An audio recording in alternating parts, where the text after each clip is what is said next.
I can't remember what Amazing Phil's intro to the internet was, but whatever that was, just to compliment the reference circuit that we made.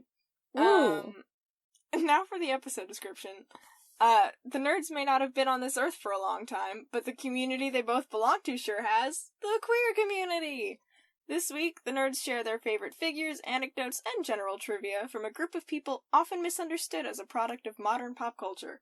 We're here, we're queer, and neither of these things are new developments. Care has one dude in all of human history she'd consider marrying. Eli has gone so far down this rabbit hole they practically live there, and both are total nerds. And now let's try this. A three, two, one. Hey nerd! Oh boy. We'll see how we did. Yeah, this is Hey Nerd. This is a podcast where we just kind of talk about things we're into at various points. Mm-hmm. My name is Caroline or Care, and my pronouns are she, her, hers. My name is Eli, and my pronouns are they, them, theirs. And yeah, we're just kind of chilling out. This podcast season has turned into a game of will we ever record on the day we expect to and at the time we expect to do it? And the answer thus far, no. I don't think we've managed a Thursday slot quite yet. A Thursday night slot. Yeah, it's been a time. This has just been an especially bad week for the podcast. 'Cause as you may have noticed, you missed a week. What happened with that? So my computer decided that Audacity just doesn't have rights. And especially doesn't have rights to work on my computer. And so there's just a solid week where I would get on Audacity, I would try to put files in, and Audacity would be like, fuck you. No, I'm not gonna do that today. So the podcast was late, I apologize. My computer has decided that I couldn't edit the podcast for a week, so... that's how it goes sometimes. But we're gonna get right back on track with this one. It's all gonna be good. It's all gonna be fine. It's all gonna be okay in the end. Hopefully y'all can survive a week without your podcast. Well, hopefully y'all survived, because this will be good. Hopefully y'all survive, period. I mean, that is also good. We do like to keep the mortality rate for our listenership relatively low is good, right? Low means less. Low mortality rate means less people dying. Yeah, because it's more people. Yeah, because high mortality rate would be more people are like really kind of just confirming that they're mortal. I guess is the logic behind that phrase. That's the only way that makes sense to me. I don't know. Because mortality rate generally could mean anything. Because we're all that, presumably. Well, I think it is what you're saying. It's the confirming the mortality. Before you die, you have Schrodinger's mortality, right? Like, maybe you're mortal, maybe you're not. You don't know until you try. Don't try. Don't try it. Yeah. It's a pretty good... It's kind of like when people are like, oh, but that scientific theory is only a theory. Like, yeah, it's a theory, but it's called that because it's been proven also. Yeah. It's not really... We've tested it. There's a limit. I mean, yeah, I don't know. I think the only person we can really prove has been around for a long time is Keanu Reeves. So let's hope he keeps kicking around. Do you have any weekly anecdotes for this week?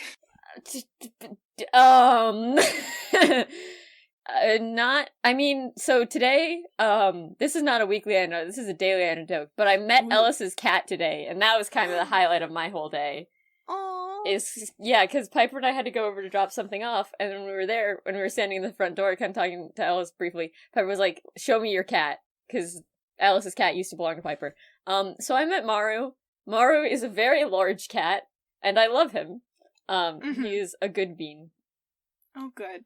Yeah, there's also a thing that happened that I made you hate me in D&D, which was the thing that happened. For eagle-eared listeners of the podcast, you may remember that I ominously alluded to I did a little bit of foreshadowing of like, oh, Eli's not gonna like me in a couple weeks, and then the reason happened. To clarify, I do still like Caroline. It's just also, I had to listen to Caroline do a French accent, and as we've explained on this podcast, I have a thing with the French language that, like, does not beget getting into. But yeah, it was very funny. I have decided that maybe something that I might do is I'm just gonna start randomly speaking French to spite Caroline, because I said I did shitty French today on a call, and Caroline was like, I hated that, and I said, good. Yeah. I don't know if it's because it's, like, the French specifically, or just because I know that you hate French, and so there's such a cognitive dissonance happening of, like, seeing you speak a language I know for sure that you hate. It's so weird. Because I'm like, oh, right, you have experience with that thing. But yeah, no, for context, so in Dungeons and Dragons, well, the party's been through some dungeons, so I gave him a dragon. Mm-hmm. I didn't give them a dragon, you don't own Venom Fang. No, you gave us, you put us up against a dragon, in fact. Yeah, and then I was like, not like other dragons, though. This one's sneaky. And what I had been plotting for, I think, months now at this point, was just, we've mentioned that, like, linguistically I like doing things with, like, just picking the furthest accent from what people expect for my various fantasy creatures and races and whatnot. So I was like, what was the last thing you would expect a dragon to sound like? And I was like, French. So I did a very bad French accent as this dragon for upwards of an hour, I think. Mm-hmm. Which is, God, longer than I've maintained any other accent for this campaign. It was a long time to be doing that for, and it's been several weeks now, and I gotta remember what that sounds like for next time, and ooh man. Oh man, yeah, no, it was also very funny because clearly that accent was meant to be like a short joke, and then we were supposed to fight the dragon, but instead the group was like, but what if we just talk to the dragon for like a really long time? And then, you know, among the other things that happened, one of my favorite moments from this episode, I watched too many D&D shows, but from this session, was when we asked the question, can lesser restoration cure depression? I was just like, fucking... Because here's what happened, is I was like, oh, it's a green dragon, so, you know, these are a bunch of loner people who don't let people get close to them, so surely they're not gonna fucking befriend them. And anyway, so they ended up trying to cure this motherfucker's depression. Y'all used the word depression, first of all. Y'all said the word depression. I did not say shit about that. I was like, internal wound, emotional wound. And y'all motherfuckers were like, yes, depression. This man has low serotonin and we're gonna fix it with lesser restoration. And I was like, you're gonna use your finite magic for the day on a mother. Okay. Cool, that's fun. And then, yeah, Nat 20 Arcana check was rolled, and I was like, oh no, I'm gonna have to burst this bubble later, I'm sorry. I still believe that, like, that means that, in fact, a lesser restoration can cure depression, just in canon. Here's what happened, Eli. Here's what happened in this exact moment. I was very fucking careful about this. Y'all cast magic without explaining what you were doing to the dragon. Dragon felt magic wash over him. Dragon asked y'all what y'all had done. You explained it, and then he said he felt better. You can't cure someone of depression if they're not depressed.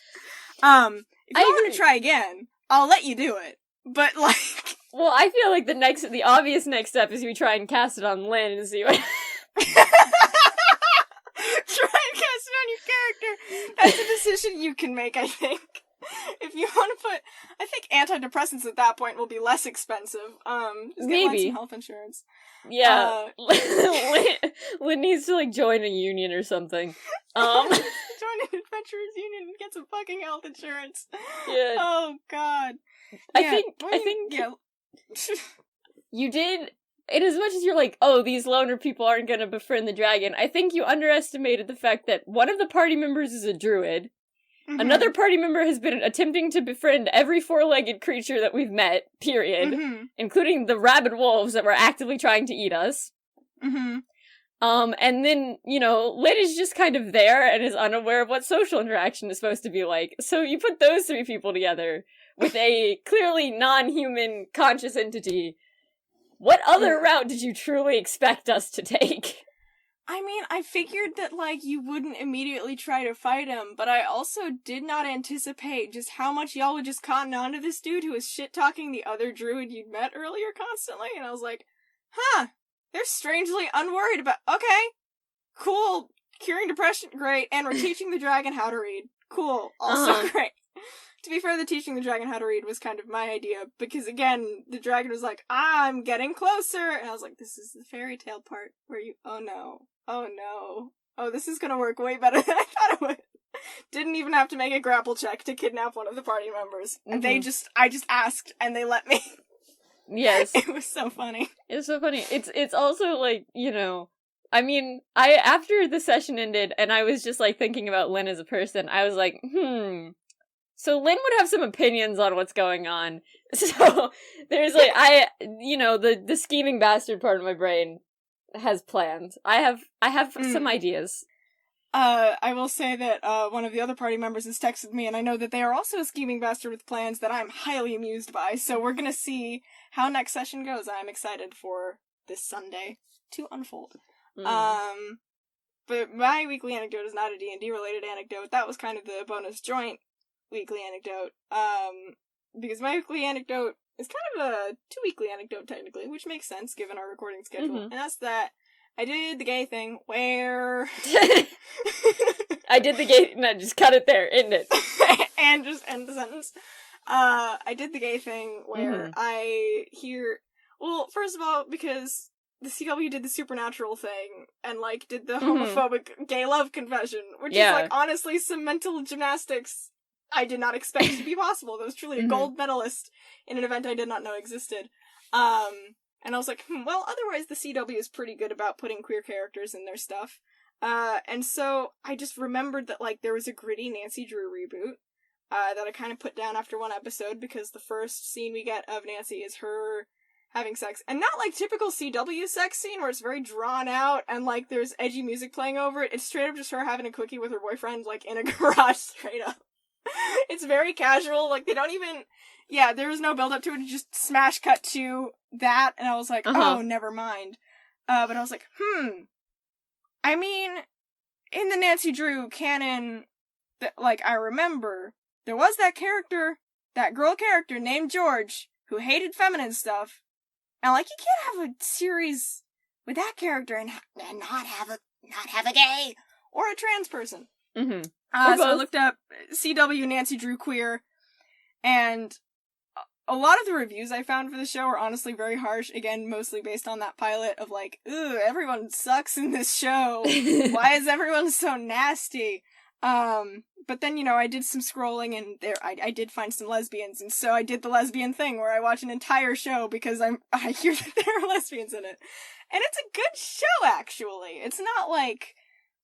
It's not perfect, by any stretch, and it's certainly a CW show, but it is good, and it does have lesbians in it. It's not George, though. George is straight. It's Bess, the femme one, who's gay. And I'm spoiling this because I know that this is the only way to get other lesbians to watch it. Just gonna let you know what happens so you know what to look out for. So there's Bess, and she's, like, the femme one. She's basically painted as the rich girl from a big city who's just moved to this small seaside Maine town. You know, this coastal New England town that's harboring a dark secret, as all small New England coastal towns are wont to do. Yes. Classic CW. Yeah. Classic CW. Classic just general how small coastal towns in New England are portrayed, honestly. Like, HBO also does this. It's just kind of a thing. You know, she moves in and she's, like, kind of doing her, you know, ditzy rich girl thing. She's working a very service industry entry-level job. That's also the whole point. None of these characters are in high school. They're all basically, like, I think 19 and up. Like, Nancy...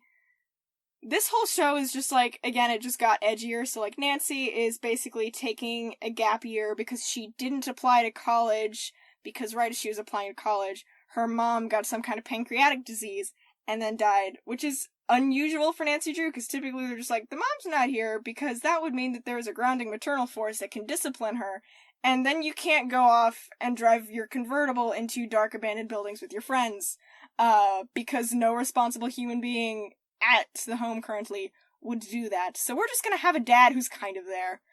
So she's dealing with that, and, like, kind of being edgy, and she's like, I don't want to do mysteries anymore. Fuck this. Fuck everything.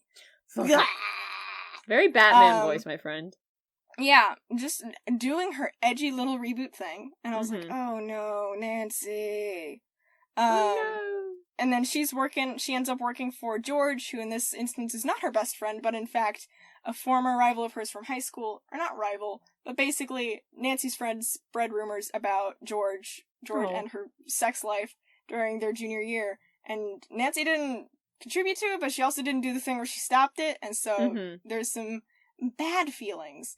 Yeah. So that's what George is actually, like, running the restaurant at age, like, 18 or 19, because, like, the actual owner of the place, knows that she basically needs the income to support her single mom and her, like, 4 siblings, who also all have, like, boy names, which is also just it's very cute. Like, they're all so small and adorable, and I love them.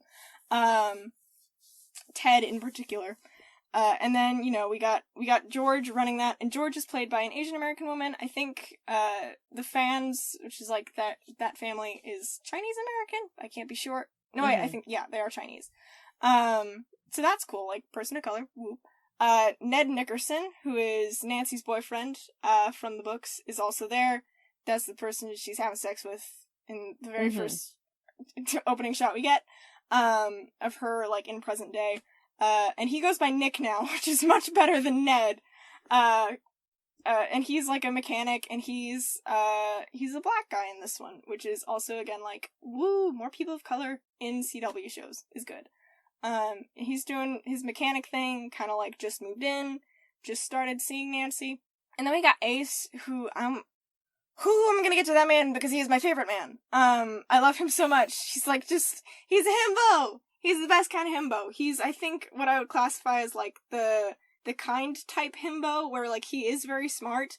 And, like, my favorite line from him is when he basically busts into the, like, local yacht club looking for someone, and the waiter's like, "Do you have a reservation?" And he looks at the waiter and says, "I have many, but I'm looking for Ryan."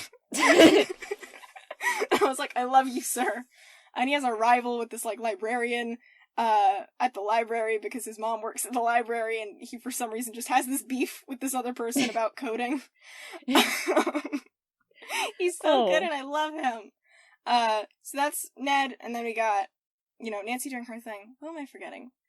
Yeah, and then Bess is just Bess. And she's just, like, she's not George's cousin, which is what she typically is. But she's like, yes, I am, a niece of the Marvins, and they're one of the rich people in town, and I'm just here doing my summer job thing and not being very good at it. So Nancy and George and Bess and Ace all work for the Claw, which is this restaurant, this seafood restaurant, because that's what they have in Maine. And then Ned works at the garage. And basically plot happens, and basically Bess and Ace need to pretend that their car has broken down for shenanigan reasons, and so they flag down, basically, in order to stop, this driver, Lizbeth, from reaching a destination at a certain point. And then Lizbeth is like, okay, shit, I can help you fix your car because I'm also a mechanic, because I'm a driver, and car things are kind of my thing. And then doesn't say much, but does do, like, a cute little interaction with Bess, where she's like, okay, so I'm gonna need you to help me fix the engine, so just, like, put your hands here, and then she does the thing where she, like, puts her hands on Bess's hands and, like, guides them. It's very cute.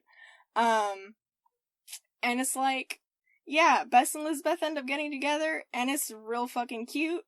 What's also real cute is that Ace, seems to have a thing for Bess in, like, the first few episodes, but once he figures out that, like, she's not interested in him that way, he, like, totally backs off.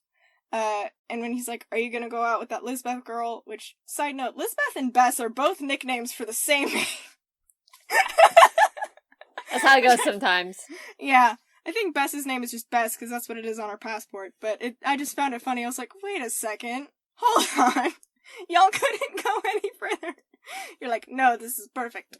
Yeah, this is as far as we need to go. This is as far as we need to go. It's very good. But he, like, kind of backs off and is like, okay, cool, I will, you know, cede that. And, like, she ends up telling him basically, like, I don't know if I want to go on this date with this girl because I've never let anyone get close to me like that. I've never had anyone to kind of be an anchor for me like that before. He's like, I'll be your anchor, but, like, your platonic anchor, your platanker. And then he keeps up that terminology for the rest of the season, and it's real cute, because then he'll, like, show up and say something random about Bess, and people will be like, how do you know that? And he's like, we're platankers, we tell each other stuff, we talk, we're cool. And it's very sweet. So yeah, in short, Nancy Drew CW reboot, I watched it all on the CW app, which is free, but has a fuck ton of ads. Mhm. And basically, if you want some himbo-lesbian solidarity, it's right there. Ace is a good character, and I love him so much, he is best boy. And also, Ooh. love the gays. Fantastic job. So yeah, that's a good CW show that doesn't do homophobic things to their queer characters. It's better than Riverdale, which is a low bar, but I don't know, these characters have a lot more heart, and I think there's a lot more in how much they care about each other than in, like, Riverdale at present. So it's like, I don't know, I have hope for this show. It's one season in, I think the next season's coming out next month. So yeah, that was a very long rant about Nancy Drew, I'm sorry. It's good. Yeah. It was, tangentially related to what we're talking about today. Yeah! Speaking of characters that have definitely always been coded as somewhat queer, a la George, but, maybe haven't been explicitly stated to be so or shared with the vast media public, let's talk about some gay history people. I've been talking for a long time. You want to start us off, Eli? Sorry, I was, as you were talking, I was, trying to figure out where you were going with that. I was, I was staring down this path you were walking, and I was like, I don't know what the fuck is about to happen to me, but okay. I just didn't know either. We were I just kind of, grabbed your hand and, tugged you down the hallway, fucking, what's behind these doors? Anyway, the episode. Crazy segue. The episode. I didn't do what I was supposed to do when I was like, you know what I should be doing? I should be pulling shit up, and I didn't do that. So, fuck. I can talk a little bit more about Nancy Drew while you do that. Sure. Cool. Yeah, do you have it, or you still need some help? Well, I don't know, do we just start in people who we think are cool?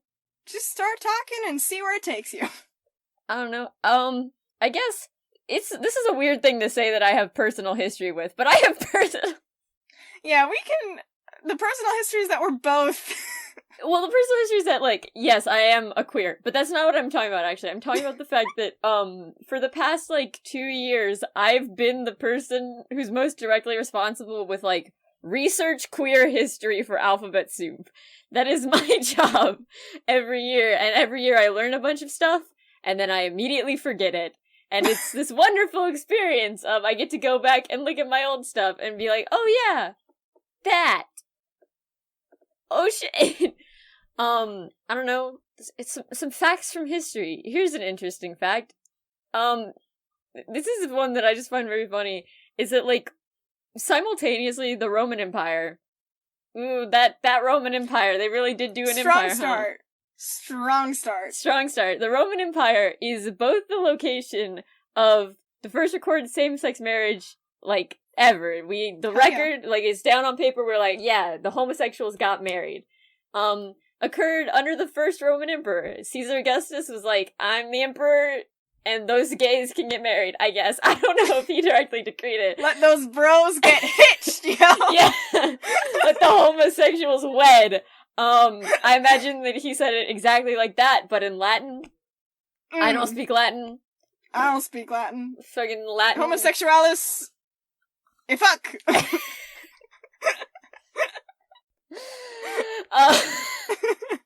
I think fuck is actually of Germanic origin, which is definitely the most incorrect thing about that sentence. I mean, you just also said homosexual as fuck, which is not at all the same thing as get married. Homosexual as fuck, except if you're an elf. Get married. But yeah, no, simultaneously, the Roman Empire, you see the first recorded same-sex marriage, and also some of, the most stringent, no homosexuality laws, which is, it says a lot about that specific area of Europe, because, the Romans and the Greeks, not the Greece.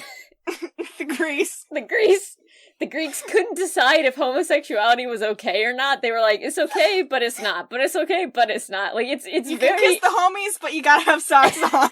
Yeah. Did they have socks? Fuck. No, they had sandals, so they wouldn't have... Shit. They don't have that insulation, Carrie. Oh no! Oh. All the Romans were gay because they were all kissing the homies.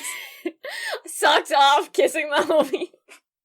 I guess Jess and Roman would have been kissing the Romies. That was bad. It's 8:30. It's not even that late. Why am I like this? I don't know. Why are you like... But I don't know. That's why I'm asking you. You know, my brain turns off. I think I stay up later, so my brain normally turns off at 11 p.m., which is a time when it's very productive to have my brain turned off because no one else is around. So I'm just vibing in my own head all the time. But yeah, that's where I'll start. I remember in WAP when we were talking about, very briefly, we were talking about like the Roman Empire and like the Greek city-states, and there was just a page that was like, yeah, you know, in Athens they were like, gays can be gay, but only if it's an older man and a younger man with much less power, which is weird. It's weird that was the one thing that they were like, this is acceptable. Yeah, and then, you know... it's kind of like that was the power structure they were really invested in keeping up, or something, perhaps. Yeah. Like, keeping really stratified power imbalances in place was kind of their priority. Go on. And then there was also, like, Sparta, which was, like, being gay bad, but also female equality. Like, the Greek city-states are just, like, the moral lines that they drew are wild to, like, go back and look and be like, this is weird. This is weird that this is the line in the sand that you were like, we can't fucking cross this. We can go all the way over there, but we can't fucking cross this line. But yeah, that's where we'll start. Greek and Roman, you know, their gods were pretty fuck anything that moves, but like, man, did they have some opinions on homosexuality. You know, I feel like that probably changed from emperor to emperor. I don't know. Yeah. Caesar Augustus was like, hey, these guys can get married, and then the next dude was like, fuck no. What? Nah. Speaking of from emperor to emperor, you know, so here's an actual historical figure. There's speculation that one of the... Oh god, I think I know what you're talking about. Hold on. So that one of the Roman emperors was... there's speculation that, I will use they, them pronouns because it's unclear, but that Elagabalus, or Heliogabalus, yeah, was, you know, perhaps a trans woman, which is, like, kind of cool. Yeah. Seems cool. I know a little bit about that, because I saw... God, I think... I listened to that episode of History is Gay, like, a really long time ago, so I think I forgot most of it. I'm so sorry to those hosts of that show, which is wonderful. But, yes, I do vaguely remember this. Some very cool parties were thrown under this emperor, I believe. But yes, very good. Yeah, most of my folks are from a little bit more modern. Yeah, let me actually pull up. I'm just gonna cheat off another podcast. I'm just gonna go to the History is Gay website, because it's a good website that has notes on it. And they talk about what they... No, not that one. No, I will also say some other facts about them.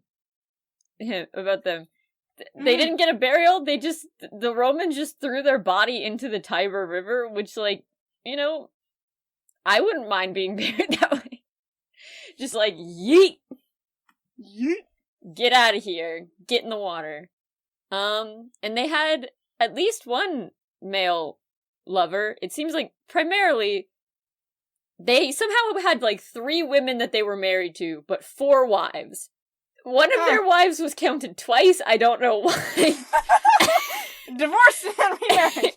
There's like, Julia Aquila Severa was the 2nd and 4th wife of Roman Emperor Elagabalus. I don't know how that happened, but okay. It's kind of like what happened with Grover Cleveland, right? I don't know. He was like the president like once, and then he was also the president another time. At a different time. 2 presidencies. So yeah, hold on. Let me see if I can find this mix Heliogabalus. Let me search. And Heliogabalus's father's name was Sextus? Haha!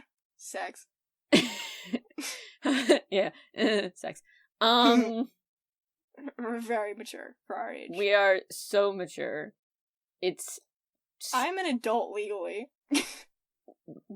Couldn't be Which me. is so wild. Okay. No, we don't. Gimme. Ha! Found it. Fuck yeah. Doot. No, load the episode. Load the episode notes so I can take from it, because I did listen to this episode, I think. Yeah, so basically there's an episode of History's Gay that I saw and was like, because I was like, that, Eli, yeah! And it's episode 32, and it's Stealing Horses and Hearts, Trans Vagabonds of the Wild West.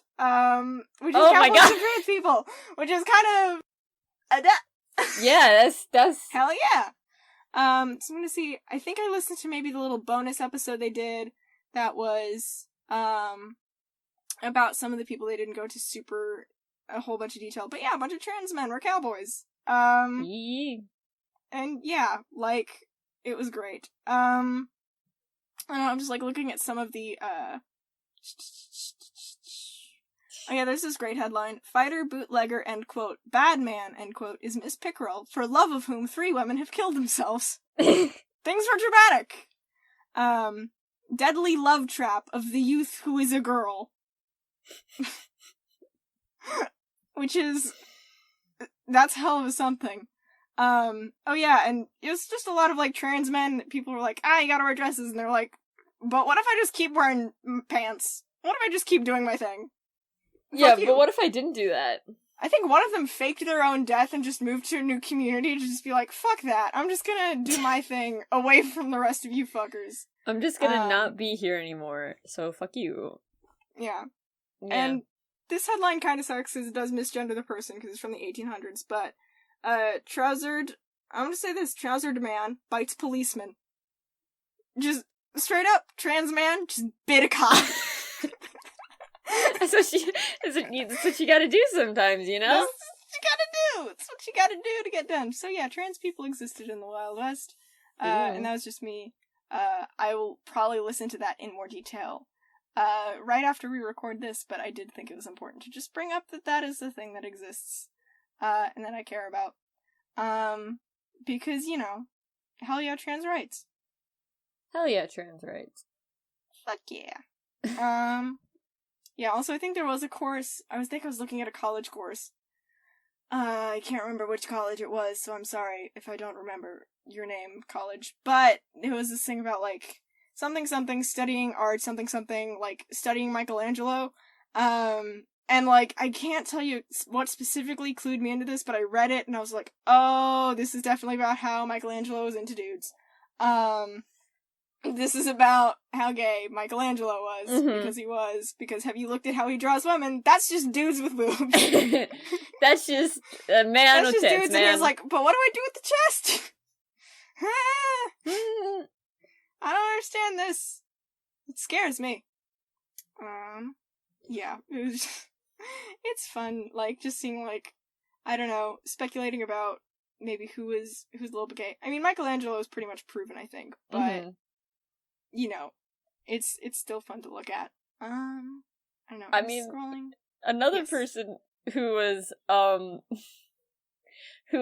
of confirmed, or at least confirmed as having homosexual leanings, is Leonardo da Vinci, who managed to get arrested for sodomy twice in the same year? But yeah, no, he and 3 other young men, I don't know if that was, like, all independently, or if they got caught having, or being in a poly relationship twice in the same year, but it's like, you know, I just find it very interesting that it's like, yeah, you know, it happened twice, and we just don't kind of talk about it. Yeah. Yeah. Fucked a bunch of dudes. Yeah, let me see. Also, I mean, I just love, I am a little weirded out by the amount of lesbian period dramas that are just around. I'm like, how much of this is because you want to show that gay people have always existed? And how much of this is just because you don't want to risk using the word lesbian in your film? It's like, they didn't even have a term for it. So they couldn't use the term. So they couldn't put a name to the identity, and they had to keep it secret so that they couldn't organize around it. And everyone was just kind of lonely and yearning. And look how far we've come now. No one does that anymore. No one is ever lonely and yearning in the modern age. And everyone had to be femme because that was how women were. You had to wear the petticoats and the corsets and the whatnot. And like, the such and such. And the what have you and the whatnot. And yes. The et cetera. Look at these straight women having sex in multiple layers of skirts. It's almost always straight actors. Yeah. Doing that too. And I was like, Olivia Colman's great. Not sure why that's... There are older lesbians. You can find older... The elder lesbians. The elder lesbians. I will say that one of my favorite period dramas is Gentleman Jack. Not least because the theme song bops. It's very good, based on true story of Anne Lister, who was just, like, basically as close to butch as one could get in the 19th century. Like, wore top hat, wore dark clothes, and the reason we know she's a lesbian is because she wrote a bunch about having sex with ladies. In code, in, like, a lot of code, extensively in her journals, but she did like the ladies, and she wrote a lot about it, and she also just broke a lot of gender norms, and it was very fun. So yeah, I don't know, Gentleman Jack's a good series on HBO. I can't remember where it's streaming, if it is, but I remember seeing it, and I was like, damn, probably on good. HBO Max. Yeah, probably. I can't remember if it's streaming elsewhere, though, because I think Hulu sometimes gets the HBO stuff. Though it may depend on what version of Hulu you get. But yeah, Gentleman Jack, very good show. Yeah, I will confess I probably didn't do a whole lot of prep for this episode. Because I'm not very smart sometimes. Sometimes I don't strategize well about the episodes that I'm doing. Or that I decide we should do and then promptly forget to do prep for. Let me think. So yeah, like I said, as I've mentioned, I mainly got into kind of learning about queer history through the History is Gay podcast. Just because the title kind of drew me in. I was like, alright, cool. I know what this is about. I know it's gonna go down. Lit. And so that's what I listened to on my morning commute. Or my just general commute to and from school in the morning, was just getting a little gay history. Or queer history in general. Just kind of on my train ride. And it was very nice. And so the main thing that I remember just being totally wowed by was, that basically, Magnus Hirschfeld existed, and this is the dude who I would consider marrying if a lot of circumstances were very much different. But basically Magnus Hirschfeld was, and I'm trying to remember all of his identities because it's a hell of a lot, a polyamorous, gay, Jewish, communist, German sexologist not in Nazi Germany, but in Germany, in the Weimar Republic, before the Nazis showed up in, like, the 1930s, in Berlin, and he had a sexology institute, that basically did a lot of work into researching and legitimizing queer identities, especially trans identities. He was the first person to come up with a term for, like, the trans experience, which was transvestite, which is now very outdated. Don't use, if you're listening to this podcast, you probably know not to use that word. Yeah, don't do it. Just in case, don't do it. I know you're like, I've seen Rocky Horror, I'm hip. No, you're not. Nope. Don't say it. It's not an excuse. Also, transvestite doesn't mean what you think it means anymore. It's like the meaning has changed. Meaning has very much changed. Don't Google it. Yeah, just leave it. Google just leave carefully. it. Just leave it alone. But that was, like, the first term that people had for trans identities. And so he ended up doing a lot of cool work to that, and he helped, I think, Lily Elbe transition. You may know her best as the trans woman who was portrayed by noted not trans woman Eddie Redmayne in the film The Danish Girl. Yeah, in case it wasn't clear, Eddie Redmayne is not a trans woman. Yeah, no, decidedly not. That was not He's a lot of things, I'm sure. Trans woman is not one of them. That we know of. That we know of. Yeah, he is not an out trans woman. He's not an out trans woman. I feel like it... I mean, if not when you're doing a movie about a trans woman, when?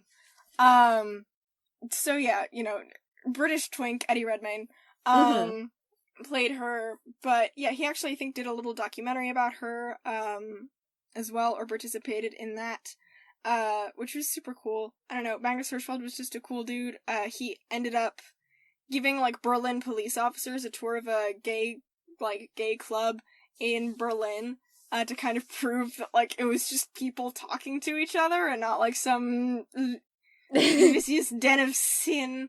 And when the police officers came out at the end of the tour, they were like, damn, I wish it had been more scandalous, but I guess y'all are chill. You guys don't appear to be doing much of anything, so... Y'all are just smart people who are talking and, like, having good conversations. Fucking, we can't arrest you for that. Fuck. And yeah, like, that kind of time in Germany was actually very good for queer people and, like, those kind of identities. Like, as good as they could have been at the time. But yeah, basically Magnus Hirschfeld, like, his institute also would employ and, like, give room and board to trans women, who wouldn't, like, be able to find work anywhere else, or, like, homes anywhere else, basically. So he did a whole lot of stuff for that community in particular. Also, because he was gay, did a lot for that community, too. And, like, would basically tour around giving talks, and there would be, like, the straight crowd that would come in for the initial talk, and he would be like, here's sex, and we're just gonna talk about it in general terms, and then people would leave, and they would be like, now for the gays! Here's what's up! He'd give the secret gay talk afterwards, and that was, like, his little segue. But he did a lot to normalize queer identities and stuff. Unfortunately, you know, it was Germany in the 30s, so fuck the Nazis. So they showed up, and he managed to, like, escape Germany at the time. He kind of caught wind that shit was maybe going to go south for people who did not fit certain identities. And he was like, fuck, for, like, 80 different reasons, I gotta leave town. So he skipped town, before anything could happen to him personally. But the institute did end up getting razed and, like, burned down, and actually one of the photos that you see all the time of Nazi book burnings is in fact a photo of queer research getting thrown into a fire, which none of the documentaries that feature that image mention, for some reason. And yeah, that was the thing that really kind of, like, made me, initially, like, very angry at why we hadn't been taught this in school, or just kind of known this in general. Because, like, when the Nazis decide to erase something, the answer to that, or the response to that, should not be, let's keep that erased. Because, friendly heads up, guys, if the Nazis do something, you should generally try to do the opposite. Don't do what the Nazis did, like, ever.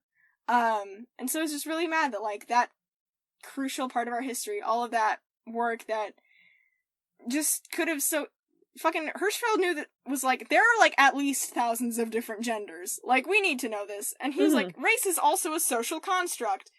In the 30s! He was ahead of his time, and he could have done so much more to, like, normalize so many concepts that we now, like, as progressives take for granted. And instead, like, the straights dropped the ball. 'Cause they do that all the fucking time with queer history. They dropped the ball and they decided to just let that stuff stay buried, only for queer historians to dig it up and put it on a podcast instead of on a curriculum in school where it belongs. So yeah. So, here's an interesting fact. I don't actually know that much about this case, but this is a fact that has to do with me, that I only learned this year, and that I have since gone about trying to tell everyone as much as possible. And I think it might have come up on this podcast before, but if I've said it before, I'll say it again.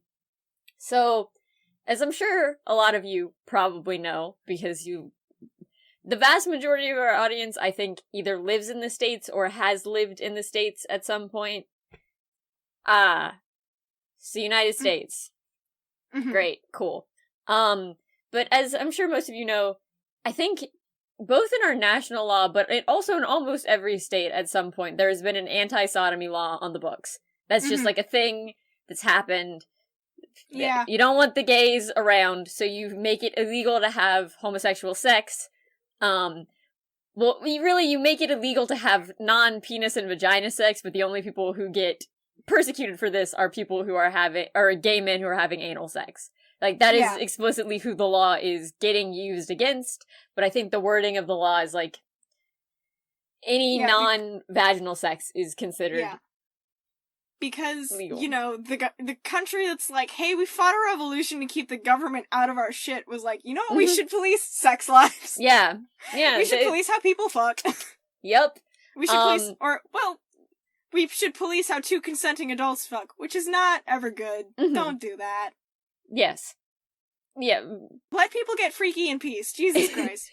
if it's, what is it, safe, sane, and consensual, that's like the 3 markers for like healthy sex. If it's those 3 things, the government really shouldn't be saying anything. But anyways, across the states, there were a bunch of anti-sodomy laws on the books. They were slowly getting pulled back over time, but they didn't all get fully removed for a really long time, and so it was still possible for, as late as like the early 2000s, for people to get persecuted for having gay sex. Yeah, that's not something that ended in the 60s. That is something that was like happening in the year 2000 and 2001 and 2002, is that you still saw anti-sodomy laws on the books and people getting tried for them. That was almost within our lifetimes. That was within my lifetime. Yeah, well, it was technically within mine, for exactly 3 months, because, okay, so... They got rid of it during Pride Month. What a great allyship move. I'm pretty sure it's either, I believe the decision was handed down in June. Okay, I'm getting ahead of myself. So, in 2003, I will actually look up the name, case that it ended sodomy. So there was this Lawrence v. Texas. So in 2003, there was one of the people who was put on trial for this was a man with the last name Lawrence, who was tried by the state of Texas for being a homosexual man, essentially. And he was like, "That's illegal. You can't do that. That's breaching my personal constitutional rights of privacy." And this got all the way up to the Supreme Court. And so this is the case that famously made it so that like anti-sodomy laws were then considered unconstitutional and gotten rid of, and you could no longer persecute people for being homosexual. And it was a very major advancement for gay rights in the United States. The thing about this is that there are a lot of things about my birth where it's like, so definitely homosexual from the moment that was conceived, always going to be a queer person. But this case was argued in front of the Supreme Court on March 26, 2003, and was presumably being argued while I was being born in the state of Texas. So yeah, the case that ended, like, legal homophobia and legal persecution of people for being gay was argued at the time that I was born, which is such a, like, that has such specific energy, and I learned that this year. Because I knew it happened in 2003, and I was like, I wonder how old I was when this case was argued. So I looked it up. I was like, Lawrence v. Texas. 0 years, 0 months, 0 minutes, 0 seconds. Lawrence v. Texas Wikipedia, and it was like, this was argued on March 26, 2003, and I was like, interesting. Wait, was it, like, during the actual, like, time of day that you were born, or was it a little... I don't know if it was, like, it, so I don't remember, it doesn't have the exact hours. I'm sure I could look up, like, what are the hours for the Supreme Court? minutes Lawrence v. Texas.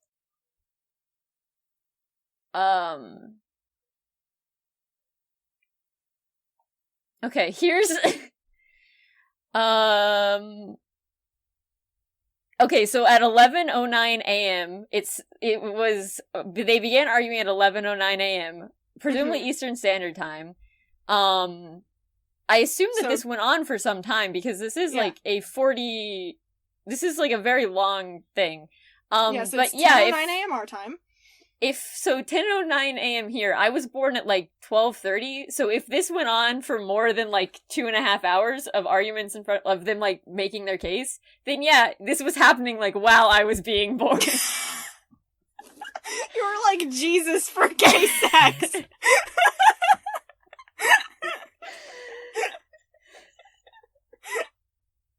Eli's a Christ allegory for anti-sodomy laws.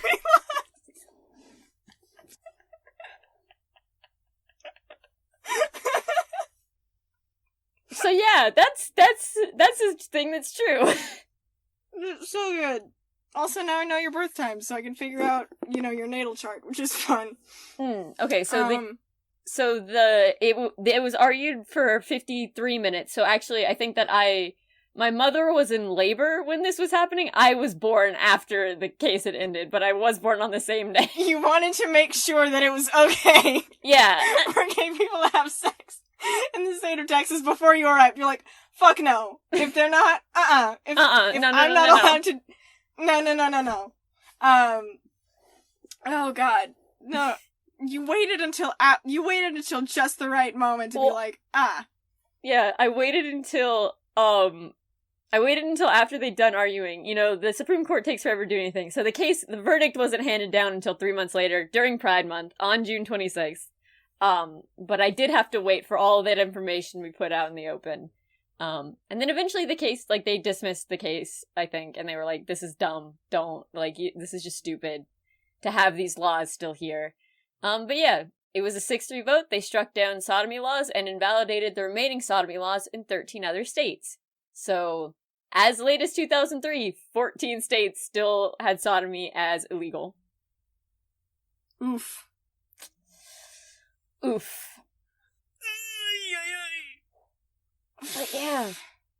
yeah. Well, so you weren't the Messiah. No. You were like... I don't know, there's another Bible story for this, probably. Yeah, I do feel like we don't need to be making any more jokes relating to religion and me as a person. Just like, that ship has sailed. It's off. It's circling the world right now. We don't need to talk about it. Circling the world like Noah's Ark. Now I'll stop. Okay. I don't know, did Noah's Ark go around the world? Was that like a full... How long was that particular... It was 40 days and 40 nights. It was 40 days. Yeah. So... I think, long. Yeah, he didn't really sail anywhere. He just kind of stayed in one place. It's like, I'm just gonna float. Mm-hmm. And wait. Just kind of hope. Yep. That a bird shows up. Mm-hmm. Just kind of looking for a bird. Yeah. Yeah, no, Noah's Ark was not... Okay, we shouldn't go down this, but Noah's Ark was definitely not a practical ship. It was just a big old raft, and they were like, fucking put all the animals on there and pray, dude. Like, I don't know what to tell you. They're like, we're gonna make a fucking freighter, but for... but wood. But wood. But make it wooden. God, I'm trying to remember the names of the lesbians who fought Nazis in the UK. Maybe if I just Google it. Lesbian Nazi fighters. Ooh. UK. Will this come up with anything? No. Maybe this one? Ow. Also no. Damn it. Gish darn. Boo ba doo boo boo ba doo boo boo. That is Disney, don't come after me for that. Mm-hmm.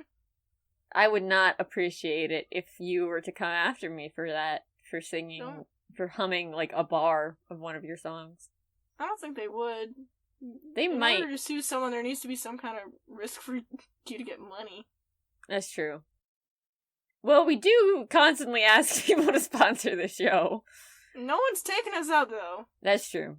Disney. Actually, no, wait. Actually, don't. no, yeah. Disney, Wait, don't. Disney, stay off my lawn. I don't want you here. Mm-hmm. Dude, there's Claude Cahoon, which is very fun, but I'm looking for the lesbians! Damn it! Dang. Wait, was...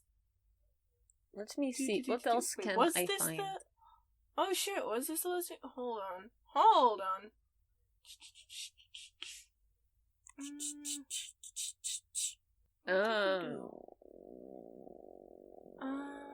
I hope everyone at home is enjoying the sounds of us just searching through the internet. Yeah, we're just looking for things. This is not a well-prepared episode by any means, but it's okay because it's made with love for you. Yes. This is what the conversations in creative writing sound like when we're all just trying to figure out information, and so it's like quiet for a while, and then someone says something, and everyone's like, "Ah, fuck yeah, dude! Hell yeah, bro! Hell yeah, fuck yeah, dude! Yeah, fuck yeah, dude! I'm trying to think a thought. Hold on. That thought. Couldn't do it. Brain said, no, no thank you. But what about no? But what about... nah. God, if I really wanted to, I could talk about how maybe Tolkien was a little bit gay, but I don't have any concrete proof for that. I just don't think that there's anyone who could earnestly write about someone moving in with their best friend and their wife, because best friend was not able to choose between best friend and wife to live with and be totally straight. I think I heard somewhere that, like, Tolkien was maybe bi, but he was like, I like my wife a lot, so unfortunately, I cannot go with you, gay person who has expressed interest in me, but hey, if it were an option, I'd totally be into it. So yeah, Very cool. I don't know, Tolkien may have been a dude who loved his wife, but also loved guys. So, you know, good that's energy. Also deeply Catholic. I still... just, the way elves fuck is a disturbing look into that man's psyche that I'm not sure I can ever get back. Yes. Catholicism. Catholicism. Just such a dramatic religion. Yeah. All things considered. It's like... there's some pretty... you know, Christianity can stray pretty far into, like, but no one does it quite like the Catholics, except for maybe the Baptists, who are, like, from my understanding, yeah, just, like, the most extreme form of Protestantism that isn't, like, a lifestyle in addition to a religion. Wait, maybe I can do. Can I do a thing? Oh, I can. Yay. Whoa. Maybe this can be a thing. Oh yeah. I think Marilyn Monroe, into girls. Very into girls. Did in Very fact cool. have sex with women. Let's see. Yeah. She was a quintessential sex symbol. Yeah. She claimed, I believe it was... she had sex with Marlene Dietrich, and the source for this, by the way, is a conversation that was recorded between Marilyn and her psychiatrist. So, like, pretty fucking solid primary source. And she said, I think it was, again, I'm just gonna say this and hope that it's true, one of her partners was Marlene Dietrich, who, quote, had a gigantic orgasm and shrieked like a maniac while they were having sex with each other. But then turned spiteful when she turned them down after being asked for another round. So basically, Marilyn Monroe fucked, real good, and then was like, nah, not again. And then the other person was like, ugh! Which is very funny. But yeah, it's great. And then there was Katharine Hepburn. A 25-year relationship with, opposite-sex co-star was more about friendship than romance or sex, and their public relationship was likely a publicity stunt by studios, as both of them were gay. Was allegedly set up by known Hollywood pimp Scotty Bowers with 150 sexual partners of the same gender. Which is a lot. Like, good for her. Yeah, it's great. I don't know. People have been gay for so long. I'm very tired as well. So, sorry for maybe not the most organized episode, but we're just kind of freeballing here. We're winging it. Yeah. It's a time. What a time to be alive right now, in this moment. Boop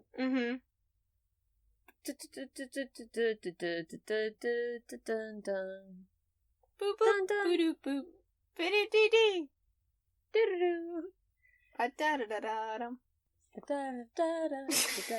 What is that? From? Mission Impossible? No, that's no. What is the mission? That's not. I'm not. I wasn't singing the Mission Impossible. Pink Panther? No. No, that's doo doo. What is da da da da da da da da da? I think that's just a famous musical sting that's just everywhere. Maybe.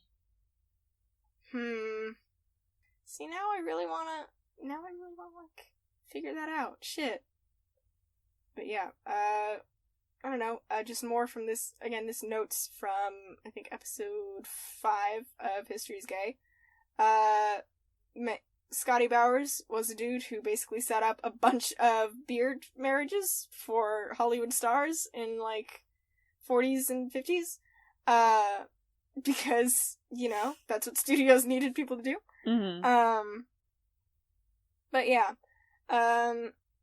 Scotty Bowers was a Hollywood pimp of the queer silver screen actors of the 1940s and beyond. He was also associated with Alfred Kinsey in his famous study of human sexuality in the 50s by providing many of the interview subjects. As a former Marine, Bowers kept quiet for many years about these stories, as he did not want to adversely affect the lives of any of the actors who were still around. Mm-hmm. Many of the stories were actively hushed up using fixers paid by studios at the time, and several of the actors were in lavender marriages arranged by the studio, frequently with another queer actor. God, imagine me, but, like, married to a gay dude, just so... Yikes! Oh, yikes, yeah.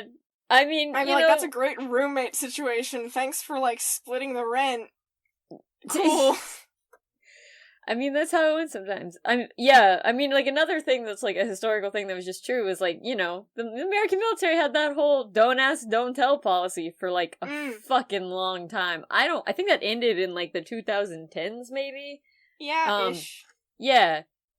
If you don't know what don't ask, don't tell is, like, the reason why he probably, I don't remember if that was around then, but, like, there was definitely a culture within the US military of, like, it's okay, like, it's, like, you can be gay. That's fine. But just, like, don't tell anyone, and none of your superiors can ask you about it, and so, like, you gotta be covertly homosexual. And that was just, like, a thing that was true in the military for a really long time, and it was called the don't ask, don't tell policy, which essentially meant, like, nobody talks about it, and therefore it's not a problem. Cool? Cool. Oh yeah, I remember we were researching. I was Googling things and fucking around while you were actually doing work, but for Alphabet Soup, which is our school's, like, basically a little event planned for, like, queer history and stuff in the queer community. I looked up some stuff and I felt very vindicated because lesbian vampires is in fact a trope in media! Yes. So I am not fucking stretching things when I'm like, all female vampires are lesbians. It's been that way for a while, because turns out having a monster whose main thing is seducing people means that, seduction to the dark side of being gay is, like, kind of a theme, for female vampires, because, oh no, they're being sexy, but they're being sexy towards other women and not towards men, what the hell? Something must be wrong. And it's like, nothing's wrong, Claude, you're just not that interesting. So sorry to break it to you. Not every woman wants to have sex with you. Not everyone wants to have sex with you. Not all women want to have sex with you. In fact, not all women want to have sex with men. Because men love you to pieces. You're not that great. Not for me. Not my scene. Don't really get... Also, just as a note, all of the people I know who are attracted to men seem to never, like, none of them seem okay with the fact that they're attracted to men, and I just want to point that out. Like, none of y'all seem okay, and I'm a little bit worried. Well, I'm not attracted to anyone, so I can't speak on that subject.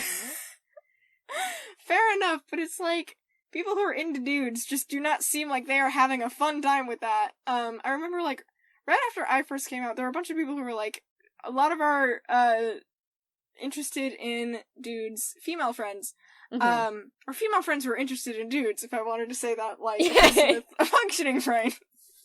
With a good sense of a what linear sentence. Yeah, there we go. A lot of them were just, like, completely striking out with dudes, or, like, just listening to them talk about boy troubles was just so confounding to me. So I think one of the problems that seriously came up was, like, oh, but he's too tall. Or, like, no, it was, oh, he's too short. And I was like, how the fuck is this a problem that you're talking about? Motherfucker can look up! He's got a neck! He can use it! What the shit? Like, what is it with... Is that, like, an actual thing? Are people actually concerned about their partner's heights? I don't know, I've been taller than everyone I was in a long-term relationship with. So... It's never been a problem for me. That's fair. I'm just like, I can't fucking imagine, like, looking at someone being like, 5'1"? Fucking, like, what? I mean, to be fair, being shorter than me is really tough. Yeah, true. well, technically we're like the same height. Yeah, I say as someone who is your height, being shorter than us, you don't get much shorter without it being, like, you know, a thing. Mm-hmm. Yeah, I don't know. I'm like, but hold on. But then if, like, the person's shorter, then it's like, that's fine. And Chitron is also fine. Because guess what? Both of you have fucking necks! One of you can look up at the other one! It's fine!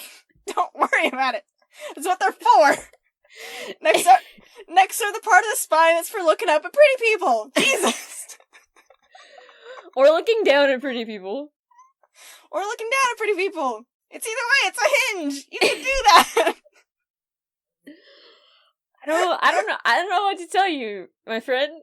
You know? Yeah, no. It was very funny just listening to this and being like, oh, I'm so sorry for all of you that you like this species of person that is just not good. Yeah, like, I can't think of a single time someone's been like, I enjoyed a date I went on with a boy. And I'm like, I'm a little worried. I'm a little bit worried. I will say, you know, here's some Eli deep lore. I had my first ever kiss, not with a cis guy, but with a trans guy. And I liked him very much, is what I will say.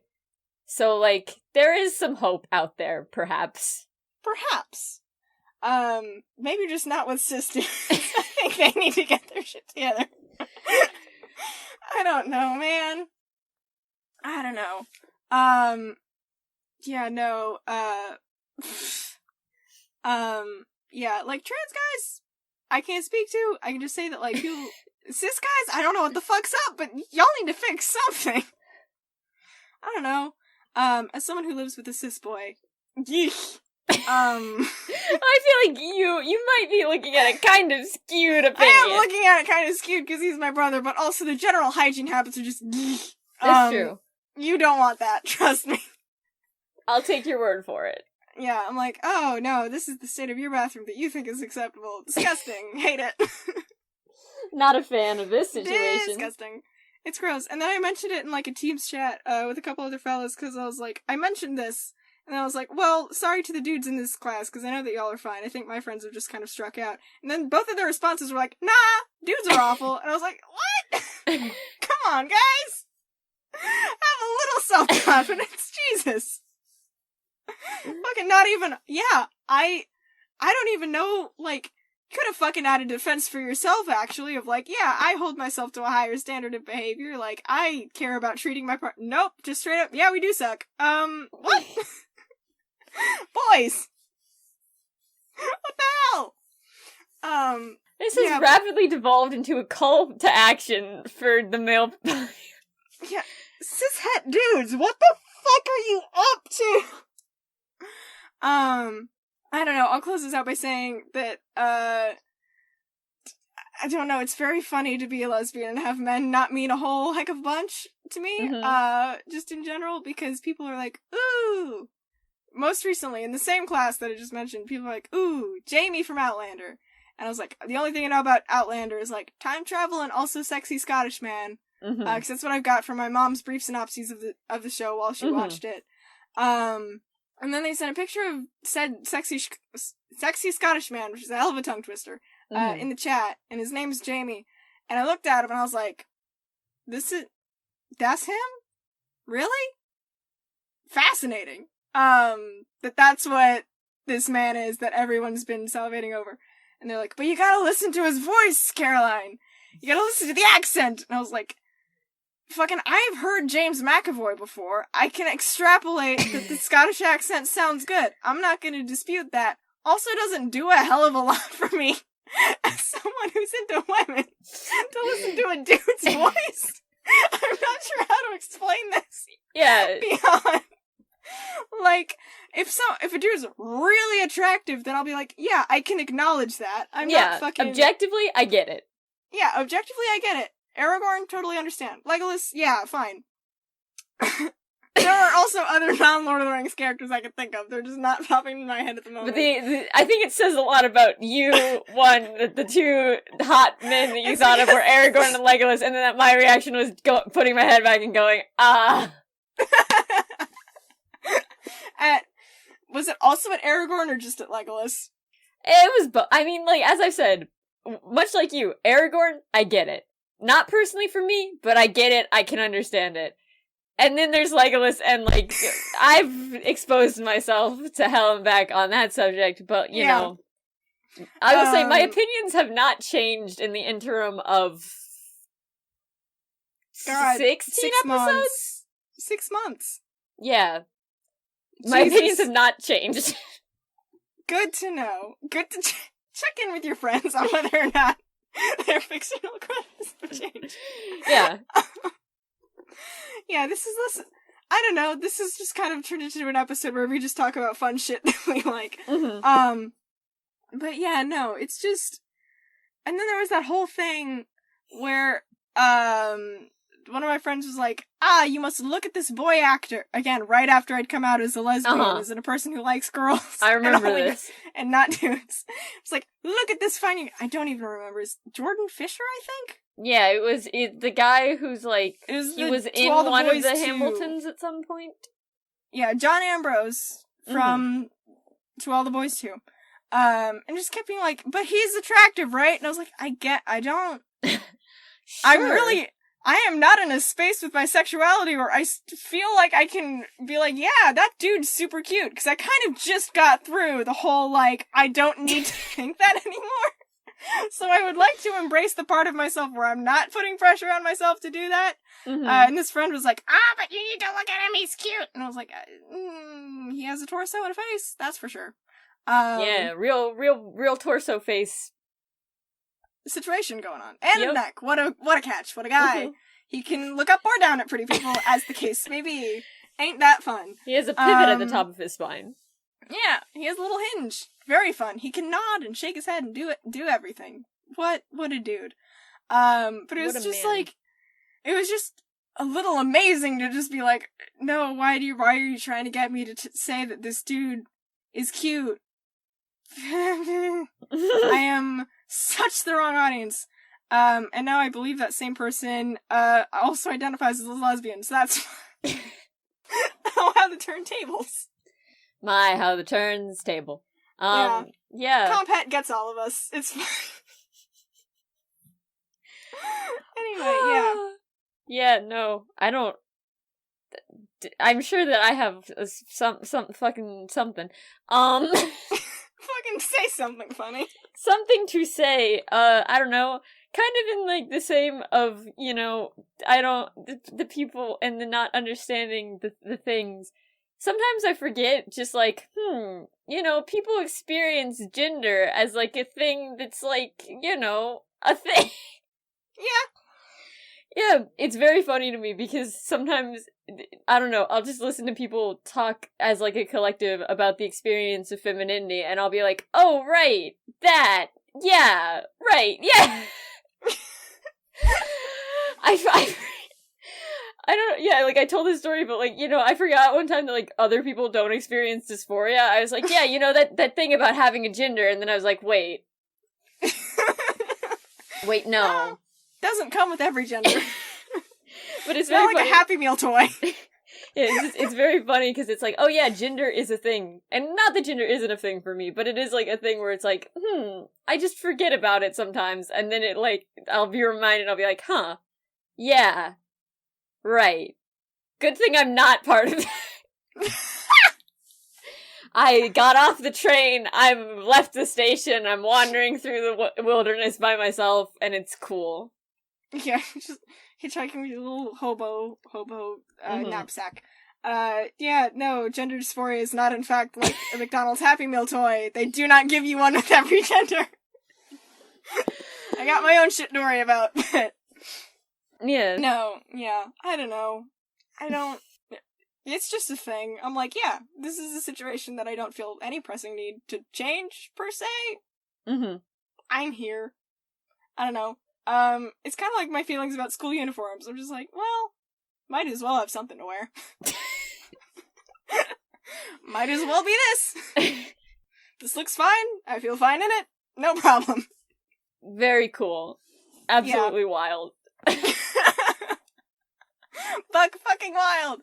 But yeah, no, it's fun when you're, like, able to lean into your identity enough to maybe, like, be a little bit subsumed by it, because I think we spend so long, like, trying to fight against that and be normal. And so Mhm. it's nice to just be like, yeah, I'm gay! Dudes do not need. I should clarify that I do disagree with misandry and, like, this thing we've got going of constantly putting down men, because I think that men should be allowed to be confident in themselves and, like, not feel constantly denigrated, but also masculinity needs to be fixed. We do need to fix that. I don't have a commentary on how to do that, but we do need to solve something. Yeah. Real soon. I think that, like, you know, the statements, men deserve to feel good about themselves and toxic masculinity deserves to die are two things that can exist simultaneously next to each other. Sure. Like, that's not, they're not necessarily, one does not mean the other. Or, like, male self-confidence and toxic masculinity are not mutually interchangeable. One of those is healthy and good, and one of those is something that should be taken into a back alleyway and shot. Speaking of things like that, so I was talking to my brother about Catcher in the Rye. Okay. I fucking hate that book. But I was talking about it because he hasn't read that book for English. Is he going to have to read that book for English? I don't think so, but also my brother's just not a person who apparently reads the books for English. He's still, I think, doing the thing where he doesn't actually read most of what is assigned for his Hamlet assignments, and instead just goes off the plot of The Lion King, and thus far gets A's for it. Well, I feel like the ending's gonna not go well for him, but continue. Yeah, anyway. I mean, he's reading some of it. He's just not reading most of it. I don't know how he's, like, fitting the singing warthog and meerkat in there, but by God, he's trying. And I was talking about Catcher in the Rye and basically giving a brief synopsis of just, like, why I fucking hate that book. Which is just, like, every single, like, basically in our English class we had a couple readings assigned, not just Catcher in the Rye, but also A&P by John Updike, which is... Ooh. I mean, I saw the name Updike and I was a lesbian, I got excited, and then it was like, hey, being weird about being attracted to girls, and I was like, fuck this! Entirely. I was like, never mind! Never mind! The guy with the cool name does not have cool stories, never fucking mind. Because, you know, both Catcher and A&B are about, like, adolescent teenage boys ogling girls. And being frustrated about it, and then doing not great well things. thought out things as a result. And just kind of not respecting, just basically fucking young girls just trying to mind their own business and go about their lives. And I don't appreciate really that. Pissed off when the girl's like, hey, this is weird, stop. Or when it's like, hey, this is weird, stop. Or when someone's like, hey, this is a family store, please don't wear bikinis in here, just come back with a shirt next time. You can take your stuff and go, but we do have a dress code. And he's like, I'm gonna quit my job and ruin my prospects to white knight for these girls. As I said, I think I was texting Care and I put the quote in, so this story is just, man is horny to the point of unemployment, which sounds like an Onion article title. So that's what happens in A&P, and she, like, we were talking about it, and our English teacher was like, oh, you think this isn't... And we were just basically having problems with the language with which the girls were being described. And our English teacher was basically like, oh, you don't think that this isn't how, like, boys are talking about girls or whatever? And I was like, that's insulting to teenage boys in this day and age, I feel like. Like, assuming that they're incapable of controlling themselves, or, like, incapable of looking at, like, a girl with any kind of empathy or humanity, or just not straight up objectifying them and sexualizing them, I think that's like a disservice to dudes. Yeah, it's also like, there's a difference between the, like, subconscious thoughts that I think are just, like, yeah, sure, people look at people and make split-second judgments because that's, like, what we are trained as human beings to do. But there's a difference between, like, subconsciously just thinking something and then consciously just being, like, aggressively horny and, like, weirdly overbearing and way too judgmental of people. And, like, one of those is understandable because it's like, yeah, we as human beings do that, that's what we're going to do. And one of those is like, fucking weird, dude. Like, kind of weird, champ, not gonna lie, please get this out of my sight. Yeah, it's like, there's a difference between, I was like, I don't like this language being used, I don't like any of this. And I understand, like, blah, blah, blah, of its time, blah, blah, blah. Was like, oh, you know, this is how boys are, you know, talking in the locker room about you girls. And I was like, please don't fucking reinforce this. Yeah. Please don't normalize that shit. Don't do that. Don't reinforce that. And I was talking to my brother about this, and also just more about Holden and his shit, because holy shit, Holden does it even more, and it's for an entire fucking book, and you can't get rid of it, and makes me upset. And my brother was also like, yeah, hold up, that's real mean to boys. Don't do that. Don't assume that. Because he's like, it's a discredit to boys and men when we, like, just go into things assuming that, like, they can't control their emotions when they see a female figure, and just go buck wild. Because, like, during that whole A&P discussion, I just wanted to, like, turn my mic on and just announce the class, like, okay, hey, Miss insert teacher name, as a teen lesbian, fully capable of being into girls without being weird about it. Yeah. Can see a pretty girl and not do that, so this is not like an inevitable biological thing, this is just thoroughly socialized, and we need to talk about that if we're gonna talk about it at all. And yeah, like, it's a discredit to teen boys to act like toxic masculinity is like some inevitable choice. It's like, we can't help it, that's how they're gonna act around girls. Like, even if someone needed to have a tough conversation with Holden Caulfield, by God, that's giving him more credit than just assuming that he's gonna be a massive horn dog forever, and there's nothing you can do to stop it or fix it. And that's just how teenage boys are made. 'Cause it's not. Yeah. And it's also, like, to get a little back to the subject of this episode, there's also the fact that, like, you know, Catcher in the Rye really loves to bring up the F slur, and, like, it shows up at the beginning, and I was like, okay, cool. Page 3. Great, great, yeah, lovely starting there. And then it comes up, like, again, way later, and it comes up far enough later that I had, like, moved emotionally past it showing up the first time, and then it was there again, and I was like, well, fuck me, I guess, like... Yeah. It was just, casually homophobic in that way. And then there was also some... There was also some more homophobic stuff that happened, and I was like, God damn it. Because it's always, like... As soon as Mr. Antolini showed up, I think, like, and I don't know if it's just because I'm more conscious of it, because, like, I'm a queer person, I read a lot of queer narratives, but as soon as he showed up, I was like, okay, so this is a gay man who's gonna do something creepy. Like, before anything happened, I was like, yeah, this is what's gonna happen, because it was written in the 40s, and that's, like, what you did when you had it. You didn't introduce a gay character to make them fucking relatable. If you were a straight man in the 40s, you introduced a gay character to make them creepy and weird. Yeah. I think I knew about it just because, like, I'd watched the John Green video and was like, Holden mentioned something from a trusted authority figure, and I was like, oh, no. Oh, no. Yeah. Yeah. No, it's not fun. Yeah, fucking, I don't know. This is going more into, like, the focus of our club, which is queer media, and less queer history. But yeah, no, like, the Hays Codes really said, like, gay people can exist, but only if they are punished for it at the end. Gotta make sure that it is a tragic, sad, or just evil thing that they get punished for. And then Supernatural really fucking just exemplified that, and being like, this man's gonna confess his gay love for someone, and they get sent to Super Mega Turbo Hell, which is approved by multiple people, and no one looked at that and thought, hey, maybe we're making some really bad illusions in this show about demons and death. Yeah, it's...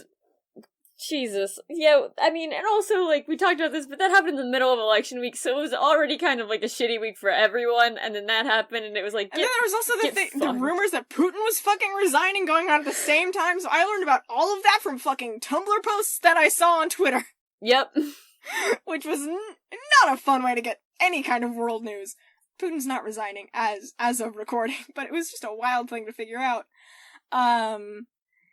Yeah, no... CW had come really far in a lot of ways with, like, queer representation. Like, they do, overall, much better than, like, I think any other network with doing, relatively diverse casts and diverse shows. And there's still a fuck ton of work to be done. But, like, at least they're trying. But yeah, no, like, it's 2020. We do not need any more barrier gays. I would prefer it if all the gays stayed alive for the duration. I would prefer if the gays had plot armor, basically. Yeah.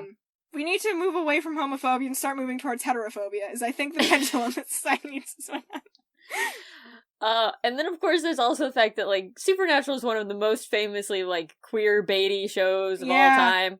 like, it was already bad, and then that happened, and everyone was like, you couldn't have just, like, you couldn't have had, like, a soft defeat. You really had to, like, fucking choke slam the queer community, just like, fuck you.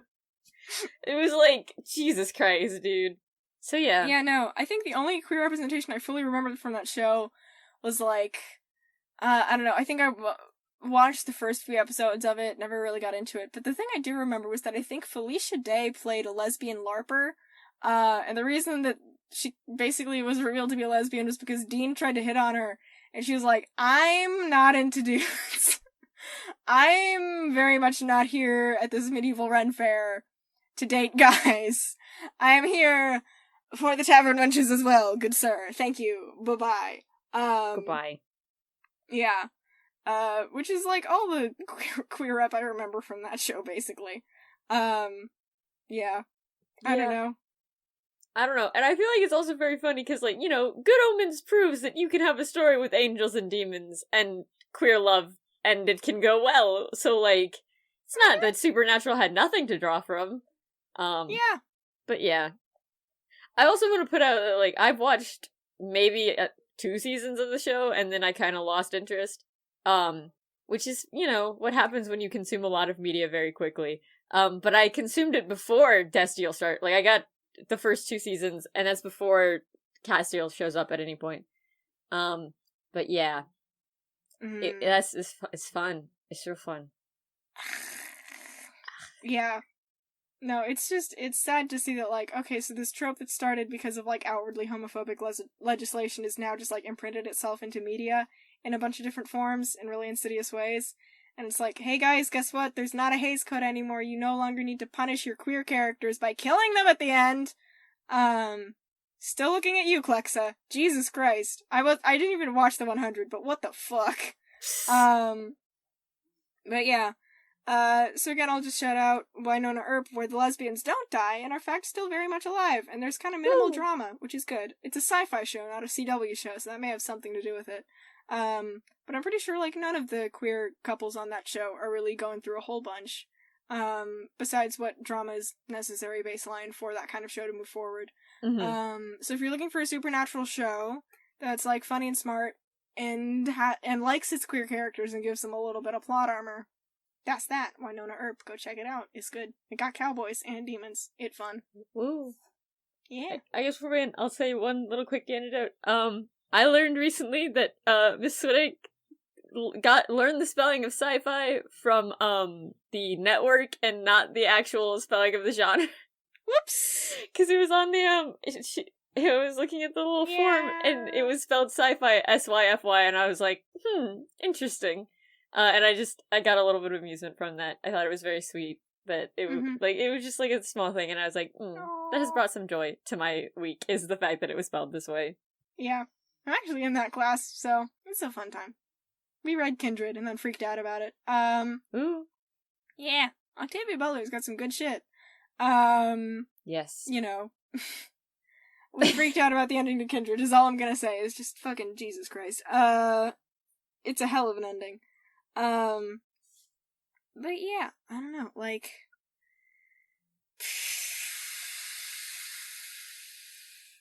probably next time we do an episode like this, we're gonna do research. I can't promise that, but, like, we probably... Let's not put words out into the world that we can't follow through on, but, you know. Ideally. In an ideal world. I don't know. We have shit to do. We're seniors. Yeah. It's not like we laze around all the time. The reason that stuff doesn't get done is because other things are getting done that are slightly more pressing, perhaps. Yeah. And to clarify, sometimes those other things are sleep and rest, because we also need to do those things. Yes, those are very pressing things that should be taken care of. Yeah. I have noticed that there is just a point in time for me where I'm like, I'm kind of out of things to do, and if I try to do another thing, my brain's gonna freak out, and... Did we do a brain question this week? Did we do a Fuck!